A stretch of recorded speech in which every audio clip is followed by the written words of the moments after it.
సమయంలో చాలా హెల్ప్ చేశారని మీరు 1, 2 ఇంటర్వ్యూల్లో అవును. అన్నారు. అంటే మిగతా అంటే హీరోలు ఎవరు రెస్పాండ్ అవ్వలేదు సార్? సుమన్ మంచివాడు అని అట్లా? ఓపెన్‌గా వచ్చింది వీళ్ళే అండి. హ్మ్. సుమన్ మాకు తెలుసు. మేము సుమన్‌తో చేసాం. సినిమాలు చేసాం.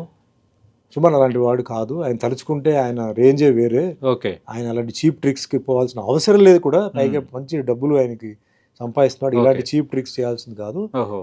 ఇది ఏదో ఒక కుట్ర. ఆయన టైం బాగలేదు. ఆయన త్వరగా రావాలని చెప్పేసి నాకు స్టేట్మెంట్ ఇచ్చింది ఆన్ రికార్డ్ ఉంది. ఓకే. సుమలత అండ్ ఓహో! సుహాసిని. మిగతా వాళ్ళు మరి వాళ్ళందరూ అంటే భయపడిపోయి బిహైండ్ ద స్క్రీన్ చేశారో ఏమో నాకు తెలియదు.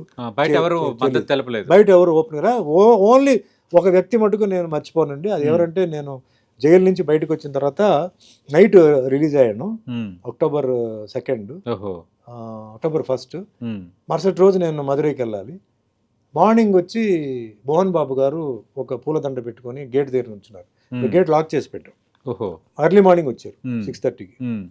దండ పెట్టుకుని నుంచున్నారు. మా మామగారు చెప్పారు, ఆవిడికి తెలియదు ఎవరేంటి అనేది.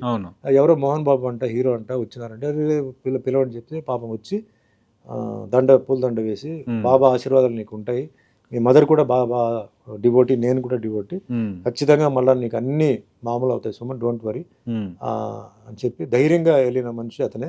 అదే మాదిరిగా పెళ్లి రోజు ఎర్లీ మార్నింగ్ 5 o'clock వచ్చి నేను పెళ్లి మండపంలో ఉంటే 2 స్పెషల్ దండలు తీసుకొచ్చి, ఈ 2 దండలు మీరు వేసుకోవాలి, ఫోటో నాకు కావాలి, నేను ప్రచారానికి వెళ్తానని చెప్పేసి వెళ్ళారండి.